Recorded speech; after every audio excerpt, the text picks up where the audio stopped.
그리스도께서 인류의 구원을 위하여 골고다 산상에서 십자가에 못 박혀 돌아가신 후 주님의 시신은 아리마대 사람 요셉의 무덤에 장사되셨습니다. 이로 인해서 주님의 역사는 이 땅에서 종지부를 찍는 끝난 것과 같은 그런 모습이었습니다. 주님의 시신이 무덤에 장사 지낸 후에 대제사장, 장로, 서기관, 이 종교 지도자들이 빌라도를 찾아왔습니다. 그 이유는 예수님이 평상시에 또 공생의 사역의 기간 동안 여러 차례 예루살렘에서 고난받으시고 죽으신다는 말씀을 여러 차례 하셨는데, 혹시라도 예수님 제자들이 예수님의 시신을 감춰두고 부활했다고 헛소문을 일으킬까봐, 그래서 빌라도 총독에게 요청하니까, 그래서 빌라도가 세 가지 조처를 취하게 된 거예요. 여러 사람이 움직일 수 없는 큰 돌을 갖다가 무덤 문을 막아버렸어요. 그리고 총독의 인을 거기다 쳐서 아무도 손대지 못하게 했어요. 그리고 많은 경비병들을 배치해가지고 아무도 그 무덤에 접근하지 못하도록 그렇게 또 경비를 보게 했던 것을 알게 됩니다. 그러나 이러한 조처들이 오히려 주님의 부활을 더 확실하게 증거하는 기회가 된 것입니다. 생각해보면 사람들이 하나님의 일을 방해하기 위해서 하는 여러 가지 많은 일들조차도 하나님께서는 오히려 그 일을 통해서 복음을 증거하는 일이 되게 하고 하나님의 사역이 확장되는 좋은 결과를 가져오게 하시는 것을 볼 수가 있습니다. 그리스도의 죽으심과 부활에 대한 사복음서를 요약한 내용을 사도 바울이 본문에서 이렇게 강조하고 있습니다. 이는 성경대로 그리스도께서 우리 죄를 위해서 죽으시고 장사 지낸 바 되었다가 성경대로 사흘 만에 다시 살아나시사. 그래서 왜 예수님께서 죽으셔야만 했는가? 왜 예수님께서 부활하셔야만 했는가? 그것을 사복음서를 요약해서 고린도 교회 성도들에게 편지를 쓰면서 이 15장 부활장을 통해서 그들에게 알려준 것을 보게 됩니다. 그리스도께서는 구약의 선지자들이 예언한 대로 하늘 보좌를 버리시고 인간의 몸을 입고 이 땅에 오신 성육신, 거기에 대해서 예언한 것이 이루어졌고, 또한 죄인들의 죄사함과 구원을 위해서 우리 주님께서 십자가에 못 박혀 죽으셨고 영생을 주시기 위해서 부활하셔서 구주와 주님이 되셨던 것입니다. 그래서 세상에서 가장 놀라운 소식은 바로 하나님께서 인간의 몸을 입고 이 땅에 오셨다는 것과, 또한 그리스도께서 죽음의 권세를 이기시고 부활하셨다는 이 두 가지가 이 세상의 기쁜 소식들 중에서 최고의 기쁜 소식이었습니다. 우리는 부활의 증거를 세 가지로 요약해서 찾아볼 수 있는데, 첫 번째는 천사의 증언이 있었습니다. 마태복음, 마가복음, 누가복음, 삼복음에서 동일하게 증거하는 내용은 그가 여기 계시지 않고 그가 말씀하신 대로 살아나셨느니라. 와서 그의 누우셨던 것을 보라. 그러니까는 이제 사람들이 막달라 마리아, 또 베드로, 또 다른 여인들, 이런 사람들이 와서 보니까 무덤 문이 열려 있는 거예요. 그래서 그 안에 들어가서 보니까 천사가 그 옆에 앉아 있으면서 그들에게 너희는 누구를 찾고 있느냐? 그가 여기 계시지 않고 다시 살아나셨느니라. 그렇게 증언하는 것을 보게 됩니다. 아담 이후 모든 사람들은 다 무덤을 가지고 있고 무덤을 자랑하고 있지만 기독교는 빈 무덤을 자랑하고 있습니다. 빈 무덤은 곧 우리 주님께서 죽음의 권세를 이기시고 부활하셨음을 증명해 주고 있는 것입니다. 그래서 주님께서 다시 살아나셨다는, 사망 권세를 이기시고 다시 살아나셨다는 첫 번째 증거는 빈 무덤이고, 두 번째는 부활하신 후에 40일 동안 이 땅에 계시면서 11번이나 사람들에게 또 제자들에게 나타나셨다고 했습니다.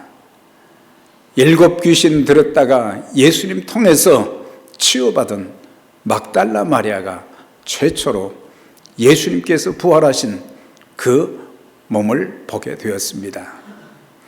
그리고 또 다른 여인들도 보게 되었고, 후에 11 제자들에게도 보였고, 엠마오로 가던 2 제자에게도 보였고, 그리고 감람산에서 500의 형제에게 보이셨다. 그리고 야고보와 모든 사도, 그리고 바울에게도 보여주셨다. 그러니까는 이거는 한두 사람이 본 것이 아니에요. 수많은 사람들이 그리스도께서 부활하신 후에 특히 제자들의 경우에는 여러 차례 보이시면서 도마 같은 사람은 의심하면서 내가 주의 손에 못자국과 또 옆구리에 창자국, 발에 못자국, 그것을 내가 눈으로 보고 만지지 않고는 나는 믿을 수 없다고 했던 그 사람이 부활하신 주님이 그의 앞에 나타났을 때 그는 만져볼 것도 없었습니다. 나의 주며 나의 하나님이십니다. 고백한 것을 보게 돼요.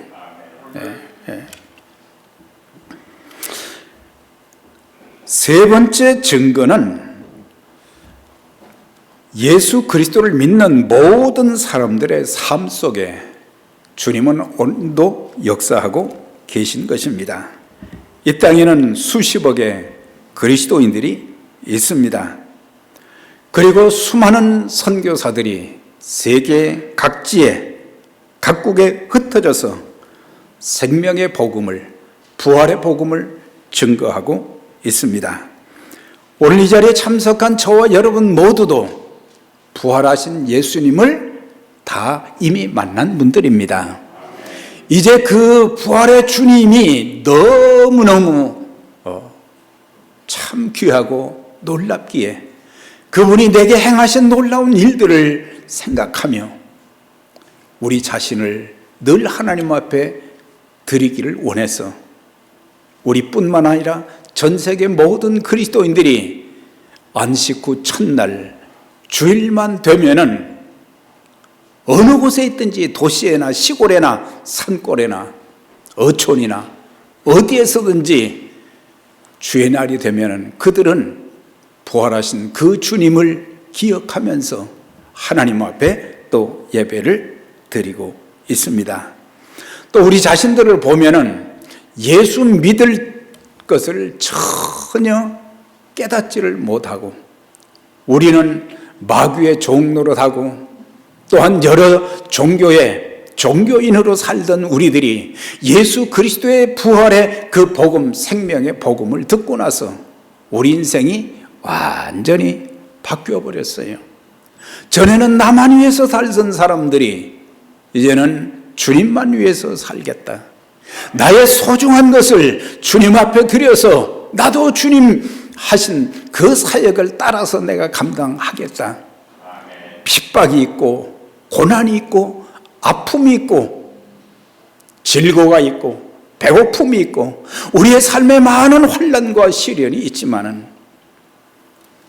내게 새 생명을 주신 그 주님, 부활하셔서 우리의 가슴 속에 성전 삼고 계신 그 주님, 그 주님을 위해서 내가 목숨 바쳐 내가 살겠다. 로마서 14장 8절에도 사도 바울이 그런 고백을 했지요. 우리가 살아도 주를 위해서 살고 죽어도 주를 위해서 죽나니 그러므로 사나 죽으나 우리는 주의 것이로다 그랬어요. 네.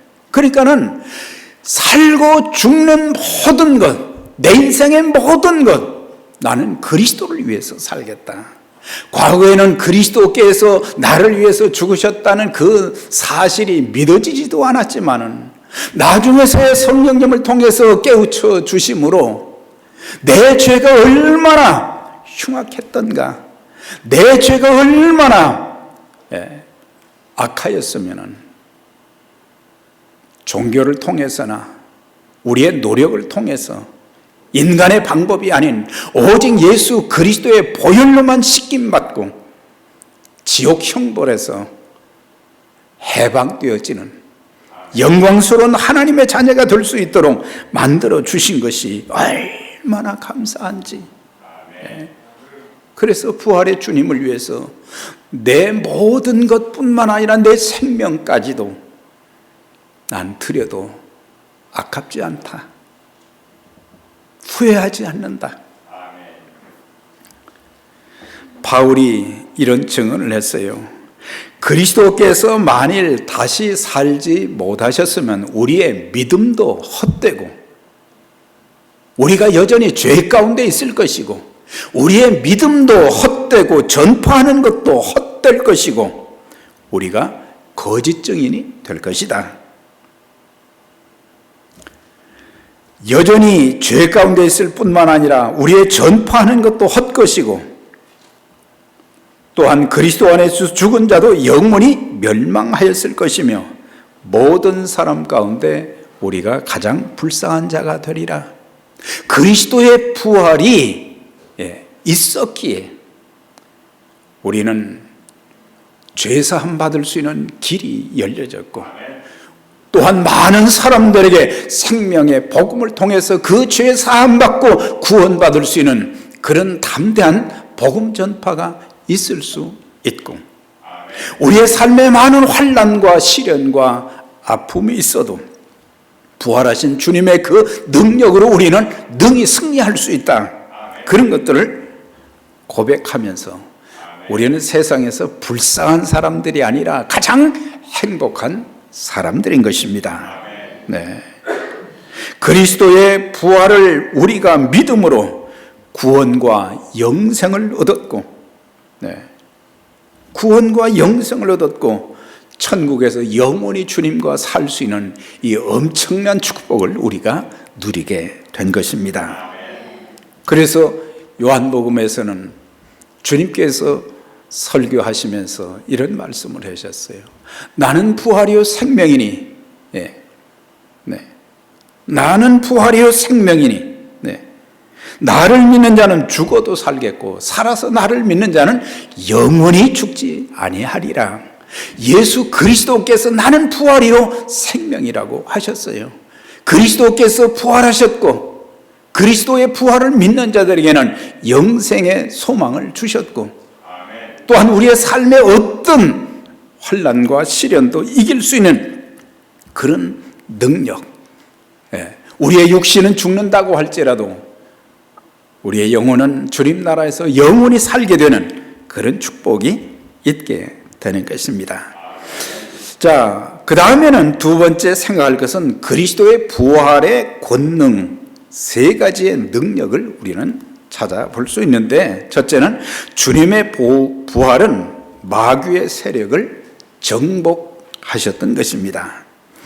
인간을 미혹하고 괴롭히던 모든 악의 세력을 정복하게 되실 것을 보여주신 것이 부활인 것입니다. 창세기 3장 15절의 말씀 보면 너는 여자의 후손의 발꿈치를 상하게 할 것이라. 이건 뱀에게, 사단에게 말씀하신 것이죠. 그러면서 여자의 후손은 내 머리를 상하게 할 것이다. 발꿈치를, 마귀는 발꿈치를 상하게 한다는 그 의미는 예수님을 십자가에 못 박아 죽게까지는 할 수 있다. 그러나 머리를 상하게 했다는 것은 주님께서는 부활하심으로 마귀의 세력을 정복하신다는 것을 이미 예언해 주신 말씀이 바로 창세기 3장 15절이에요. 그래서 구약의 복음을 창세기 3장 15절로 말씀을 하고 있습니다. 그래서 마귀는 주님을 믿는 사람들을 끊임없이 괴롭히지만은 예수의 이름 앞에서는 힘을 쓸 수가 없는 거예요. 그렇기 때문에 우리는 내 안에 계신 그 주님, 그 주님의 권세를 힘입어서 마귀의 세력을 우리는 담대히 물리칠 수 있는 능력을 그분이 주시는 거예요. 예수의 이름으로 명령하면 마귀가 한 길로 왔다가 7길로 도망가는 역사. 우리의 삶 속에 여러 가지 우리를 무너뜨리기 위해서, 우리를 실패하게 하기 위해서 실패자로 만드는 마귀의 역사를 예수의 이름으로 승리할 수 있도록 만들어 주시는 것입니다. 그래서 결국에 마지막에는 마귀의 세력은 영원히 꺼지지 않은 지옥불에 그들 모두가 다 들어가게 되는 것입니다. 계시록 20장 10절에 이런 말씀이 있어요. 그들을 미혹하는 마귀가, 그러니까 마귀가 하는 일은 미혹하는 일, 마귀하는 일, 지옥 가게 하는 일만 하는데 미혹하는 마귀가 불과 유황못에 던져진다 그랬어요. 마귀의 최후는 지옥불에 들어가는 거예요. 그런데 그 지옥불에 마귀만 떨어지는 것이 아니라 짐승과 거짓 선지자도 있어 세세토록 밤낮 괴로움을 받으리라 그랬어요.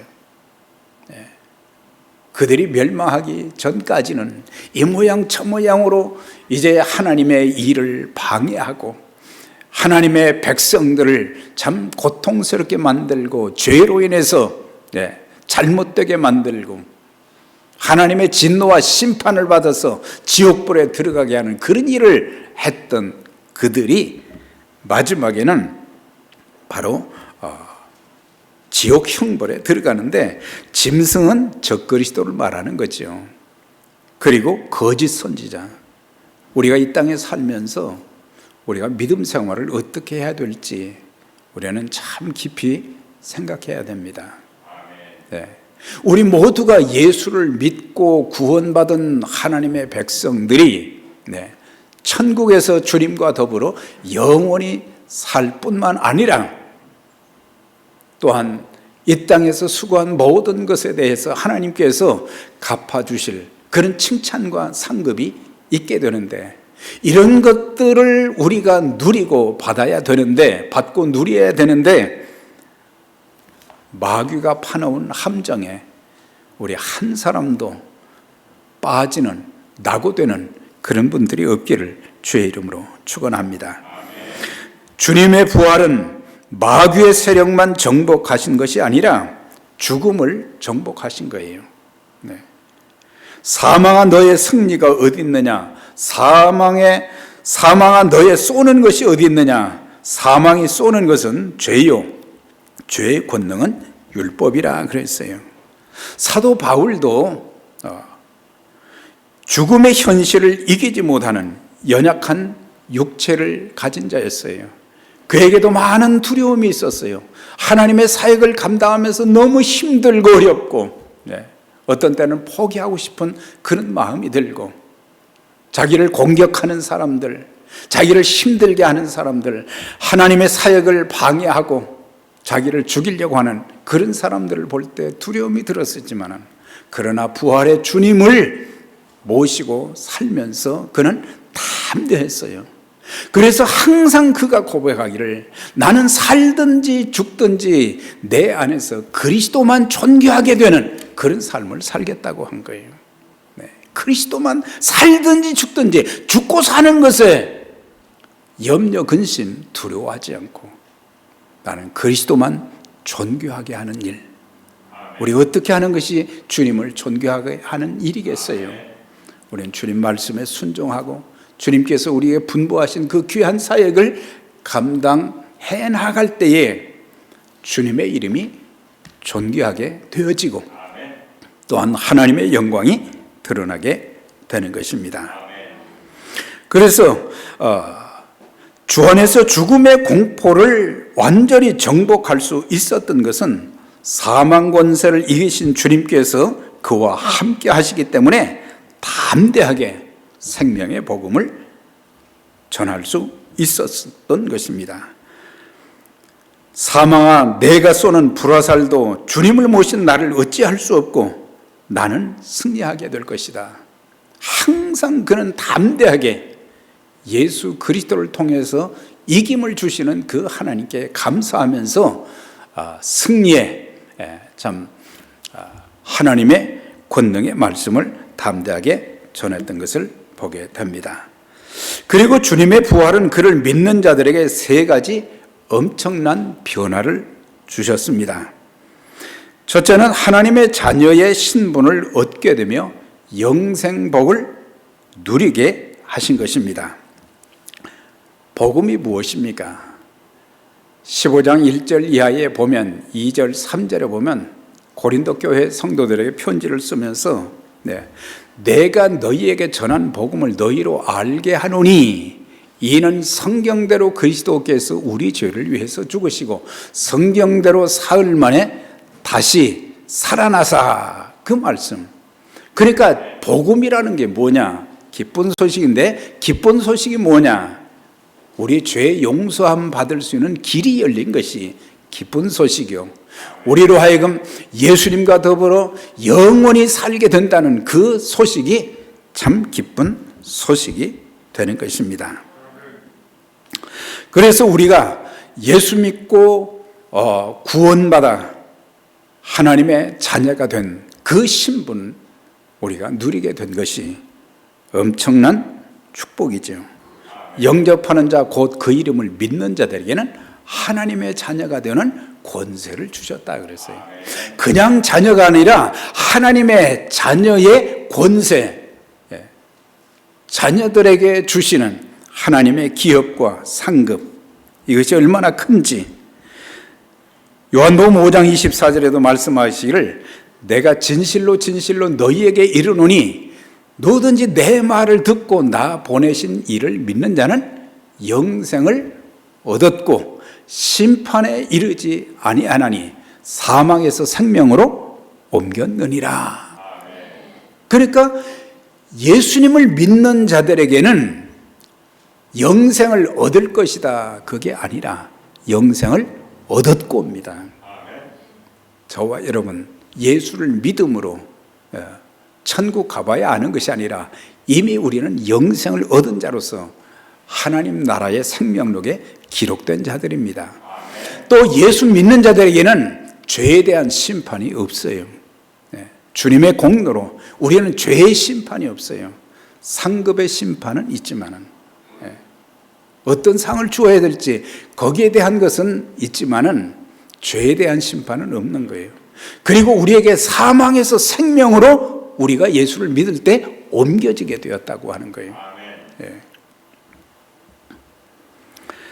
또 하나는 부활의 주님을 믿은 자들이 두 번째 따르는 은혜는 인격과 삶의 변화가 있는 것입니다. 우리가 과거에는 우리의 인격이 그리스도와는 동떨어진 인격이었고 또한 이 땅에 살면서 내 중심으로 살던 사람들이 예수님 모시고 나서는 그때부터는 이제는 주님을 위해서 살게 되고 또한 다른 사람들을 존중하고 귀하게 여기고 배려하고 그리스도의 성품을 닮은 존재들이 되어서 늘 주님의 마음으로 사람들을 대하고 주님의 뜻을 이루는데 우리 자신들을 바치게 되는 것입니다. 그래서 부활의 주님을 우리 마음에 영접할 때 성령께서 우리 안에 이제 영원히 계신다고 하는 사실, 우리 안에 계신 그 성령님은 우리에게 위로자가 되시고 도움자가 되시고 또한 상담자가 되시고 변호자로 항상 하나님 앞에 우리를 변호하면서 늘 위로해 주시는 성령의 위로가 여러분들이 중단되지 않기를 바랍니다. 성령의 도우심의 역사가 저와 여러분들 삶 속에 또 끊어지지 않기를 바랍니다. 또한 우리가 이제 성령을 우리 마음에 모시고 난 이후에 우리가 성령 충만함을 받게 되면 성령의 열매가 또 맺혀지는 거예요. 사랑과 희락과 화평과 오래 참음과 자비와 양선과 충성과 온유와 절제, 이런 열매들이 내 속에서 내 인격을 통해서 나타나지게 되어지고 사람들이 자꾸 변하는 그 모습을 보면서 야, 누가 저렇게 저 사람을 바꾸어 주었는가? 사람들은 궁금해합니다. 예수님이 그랬습니다. 예수님이 내 인생을 이렇게, 내 인격과 내 삶을 이렇게 바꾸어 주셨습니다. 사람들이 깜짝 놀라면서 그런 모습을 보면서 나도 예수 믿어야 되겠다. 우리의 삶을 통해서 우리는 우리의 입술로만 복음을 전하는 것이 아니라 우리의 삶을 통해서 그리스도의 향기를 풍기면서 사람들에게 예수를 믿게 하는 그런 매개체 역할을 해야 될 것입니다. 그래서 우리의 언어 생활이, 우리의 또한 행동이, 우리의 삶의 모습이, 우리의 가정 생활이, 우리의 교회 생활이, 섬김의 모습이 참 아름답게 달라지는 그런 것들을 보면서 이건 부활의 주님이 함께 하시는 것이고 성령께서 저 사람을 저렇게 바꾸어 주셨다는 그런 증거가 되는 것입니다. 그 다음에 이제 또 한 가지는 우리가 부활의 주님을 믿게 될 때에 장차 우리는 몸의 변화도 있게 되는 것입니다. 고린도전서 15장 20절에 보면 이제 그리스도께서 죽은 자 가운데서 다시 살아나사 잠자는 자들의 첫 열매가 되었다 그랬어요. 잠자는 자들의, 이건 죽은 자들의 첫 열매, 본보기가 되었다는 거예요. 그러니까 그리스도께서 죽음의 권세, 사망 권세를 이기시고 부활하신 것처럼 장래에 예수 믿는 모든 사람들이 부활하게 될 것이다. 그걸 말씀해 주시는 거예요.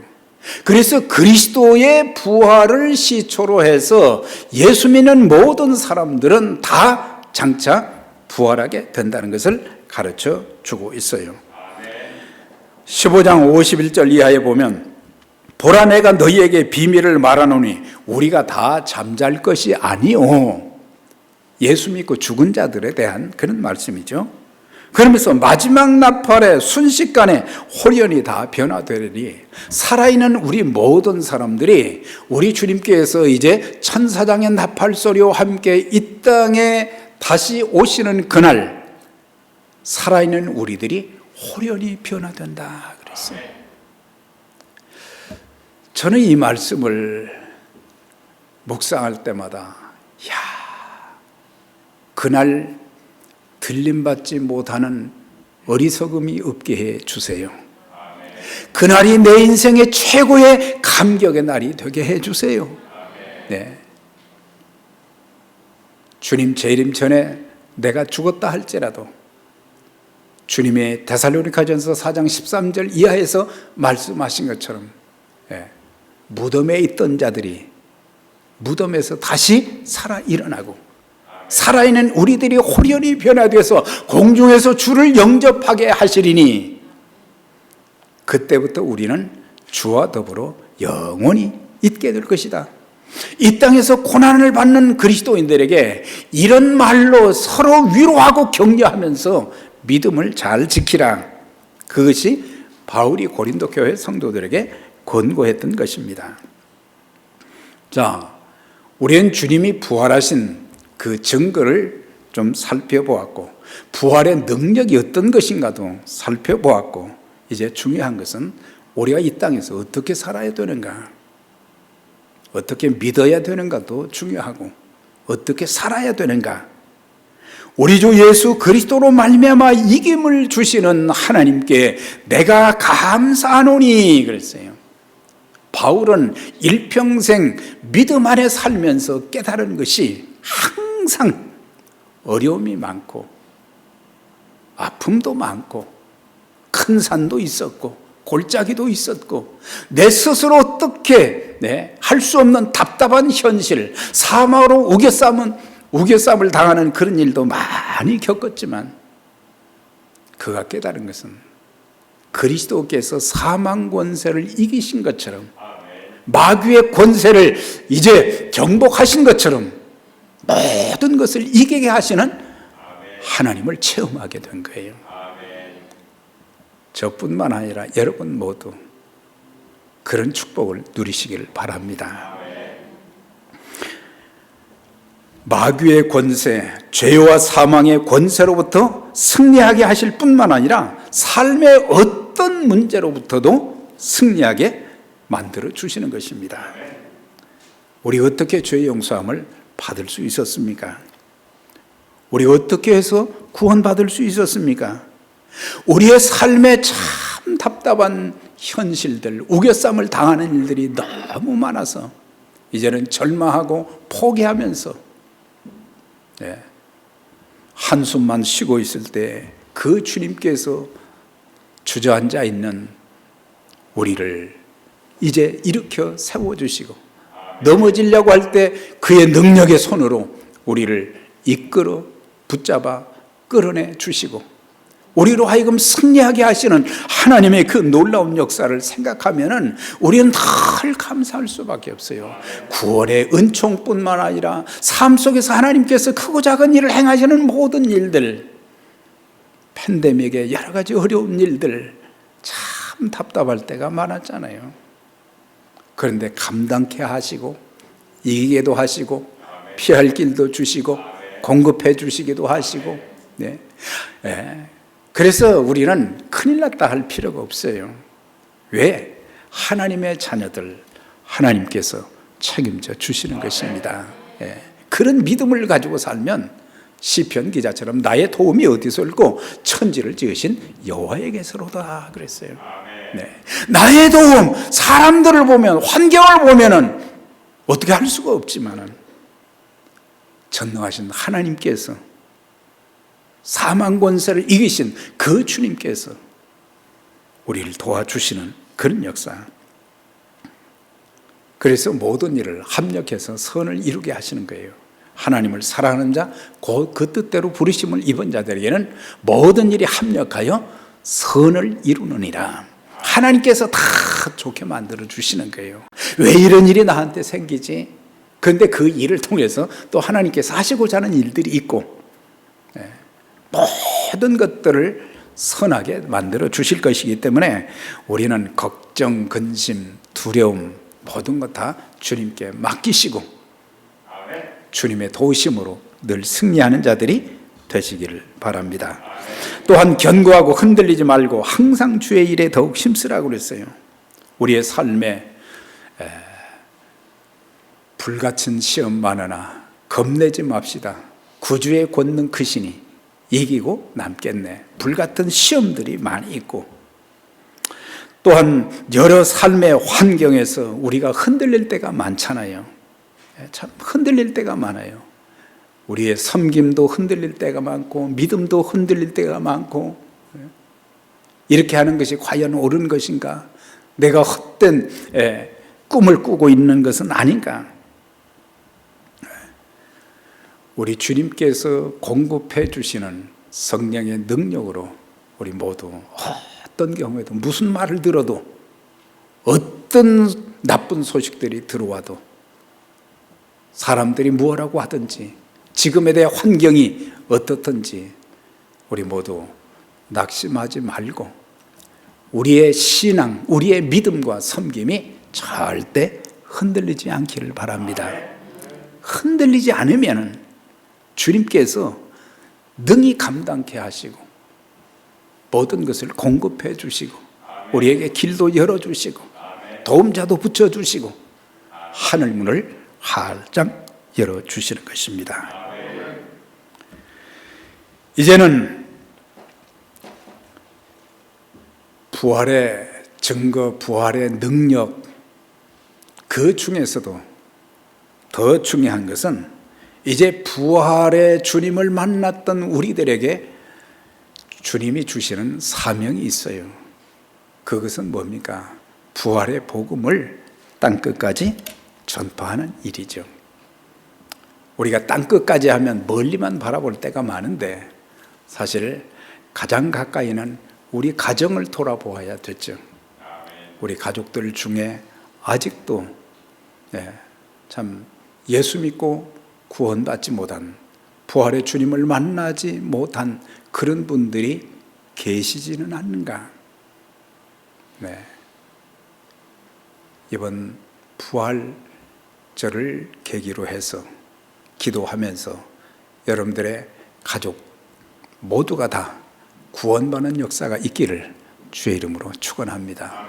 여러분들의 자녀들이나 여러분들의 부모님들이나 나만 예수 잘 믿고 복 받았다고 하지 말고 하나님께서 부여하신 가족 구원, 그걸 먼저 이루고 그러면서 우리의 시야를 조금씩 넓혀서 뉴욕도 바라보고 미국도 바라보고, 미국에 지금 말이죠, 그리스도인들의 수가 갈수록 지금 줄어들고 있다고 하는 것, 성경을 거스리는 일들이 얼마나 지금 많습니까?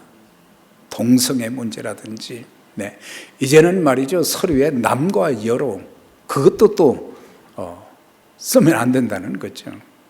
지금 참 굉장히 심각한 시대를 살고 있는데 복음 외에 다른 대안이 없습니다. 복음만이 모든 문제를 해결할 수 있게 되는 것입니다.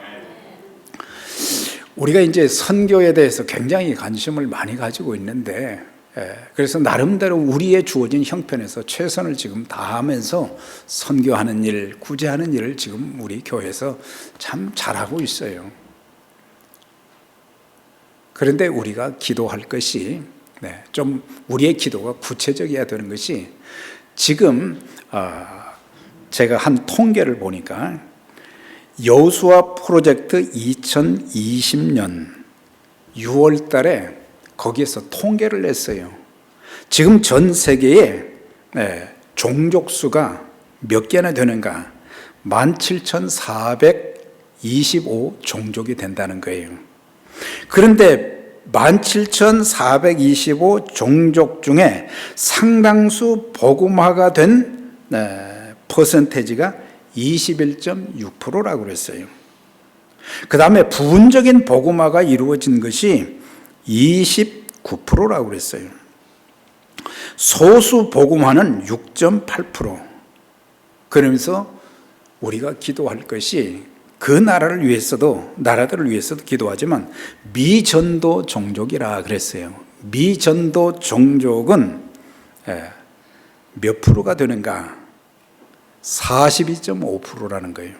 그럼 미전도 종족이란 어떤 사람들을 말하는가? 문화적, 언어적 영향으로 한 번도 복음을 들어보지 못한 자들이 속해 있고, 복음은 들었지만은 뿌리가 내려지지 못하고 교회가 세워지지 않은 곳이 너무 많다고 하는 거예요. 그리고 그리스도인이 5% 미만, 자기 언어로 된 성경이 없는 종족이 미전도 종족에 속한 것이다.